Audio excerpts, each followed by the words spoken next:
Meski terdengar tabu, faktanya di balik kematian ada peluang usaha yang mendatangkan berkah bagi orang lain. Bahkan tidak sedikit pula yang memanfaatkan hal ini untuk menyambung hidup. Apa saja itu? Selengkapnya akan kita bahas dalam Berbisnis dengan Kematian. Kita ke slide yang pertama.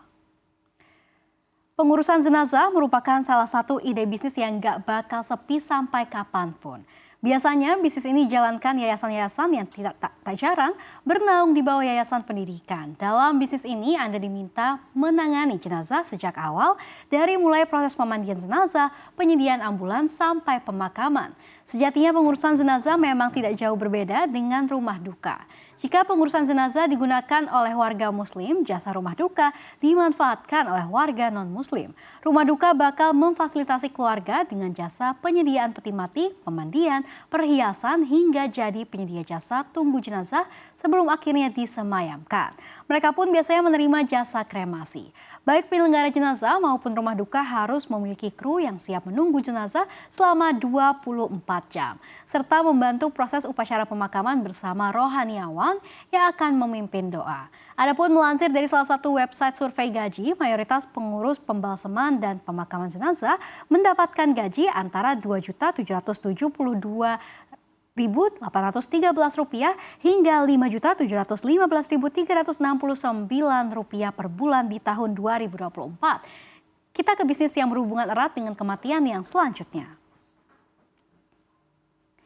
Ya, bisnis yang selanjutnya ini merupakan penyedia lahan makam. Sejak Februari 2021 lalu, lahan makam di DKI Jakarta semakin menyempit.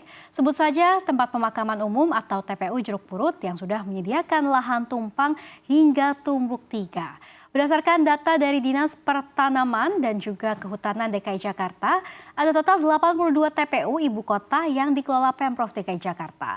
Total luas lahan seluruh TPU itu sekitar 6.070.955 meter persegi atau 1% dari luas wilayah DKI Jakarta yang mencapai 662 kilometer persegi. Krisis lahan makam sejatinya tidak hanya terjadi di Jakarta, namun juga di kota-kota lain seperti kota Ambon yang mengalami masalah yang sama, begitu pula dengan Samarinda. Sejatinya kepemilikan lahan kosong ini memang akan mendatangkan sejumlah keuntungan, tidak hanya untuk lahan makam, melainkan juga potensi bisnis properti lain. Meski peluangnya cukup menjanjikan, modal dari bisnis ini tentunya besar lantaran harga tanah itu tidak murah. Nah, yang ketiga, bisnis selanjutnya yakni adalah pengrajin batu nisan dan juga makam. Kerajinan ukir batu nisan tentu bisa menjadi usaha yang bisa bertahan hingga kini. Seperti diketahui, ada sejumlah material yang digunakan untuk membuat batu nisan, yakni ada granit, marmer, dan lain sebagainya. Ukuran batu nisan juga berbeda-beda dan harganya pun akan menyesuaikan dengan ukurannya. Berdasarkan keterangan dari Pak Wiro Sudarmo, warga Desa Kemiri, Kecamatan Tanjung Sari, Gunung Kidul, Yogyakarta, yang merupakan salah satu pemilik usaha pembuat batu nisan yang berdiri sejak 17 tahun yang lalu, ia mengungkapkan pendapatan yang ia dapat dari usaha pembuatan batu nisan pun tidak main-main. Meskipun sepi, ia mampu meraup omset antara 10 hingga 15 juta rupiah per bulannya. Namun jika musim ramai seperti pada bulan Ruah, pendapatannya pun bisa sampai 80 juta sampai 100 juta rupiah sebulan. Karena masyarakat Jawa biasanya mengganti batu nisan keluarga mereka pada bulan Ruah yang dianggap bulan baik, maka pesanannya pun membanjir. Nah, kita ke bisnis kematian yang berikutnya adalah karangan bunga. Bisnis ini tidak cuma ramai karena ada orang yang meninggal atau untuk memperlihatkan tanda bela sungkawa, karena karangan bunga bisa dipesan untuk ucapan selamat bagi mereka, kerabat, teman, atau saudara yang melangsungkan pernikahan atau selebrasi lainnya. Tidak ada salahnya bagi Anda yang memiliki bisnis ini untuk melakukan pendekatan ke berbagai instansi. Sebut saja LSM, partai politik, atau perusahaan-perusahaan besar.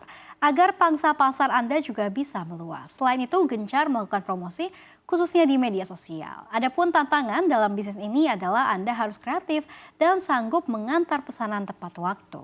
Nah, last but not least adalah bisnis produsen atau distributor peti jenazah. Bila Anda tidak bisa memproduksi sendiri, Anda bisa menjadi agen penjual peti jenazah. Peti-peti jenazah sangat umum dijual online. Jika Anda tertarik untuk menjadi produsen, cerdaslah dalam mengatur biaya produksi dan operasional agar margin laba Anda bisa menebal. Namun jika Anda memilih menjadi distributor, pastikan Anda mampu untuk mengakomodasi hal-hal yang berkaitan dengan pengiriman. Patut diketahui bahwa barang ini cukup berat dan ongkos kirimnya tentu tidak murah. Ya, pemirsa, bisnis mana yang menarik buat Anda? Adapun bisnis yang dijalani tentu bisa menghasilkan uang dan menambah penghasilan. Asalkan Anda sendiri memiliki pengetahuan dan paham akan risikonya. Jangan lupa terlalu cepat untuk meminjam dana demi modal bisnis.